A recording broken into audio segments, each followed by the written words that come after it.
климат меняется, сейчас не вызывает сомнений, и некоторые последствия глобального потепления уже влияют на нас. Все мы слышали о таянии ледников, участившихся стихийных бедствиях, наводнениях, пожарах, ураганах, связанных с глобальным потеплением. Все чаще мы слышим о проблемах у фермеров, а про погоду часто стали говорить, что старожилы такого не помнят. Мы тоже в ответе за климат, и мы можем внести свой вклад в борьбу с его изменением.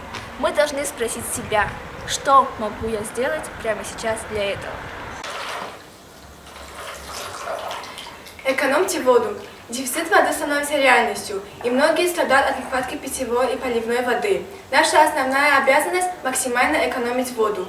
Откажитесь от одноразовых пластиковых пакетов и бутылок. Производство пластика – один из основных источников выбросов парниковых газов. Отправляясь в магазин, вспомните о пластике и мусоре на улицах и забитых арках. Кстати, не забудьте захватить с собой и многоразовую сумку. Большое значение имеет то, что мы покупаем, ведь почти все, что мы покупаем, имеет упаковку, которая вызывает выбросы вредных веществ на этапе производства, а потом захламляет наши улицы и города. Мы можем переключиться на солнечную энергию у себя дома, ведь при ее производстве нет выбросов парниковых газов.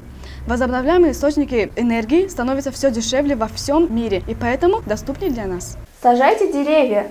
Это приносит пользу окружающей среде и является эффективной мерой в противодействии изменению климата. Обязательно берегите посадки и обеспечивайте за ними уход. Ну и, конечно, станьте эко-волонтером. Участвуйте в работе экологических организаций, реализуя на практике ваши инициативы в своих школах, вузах или махалле.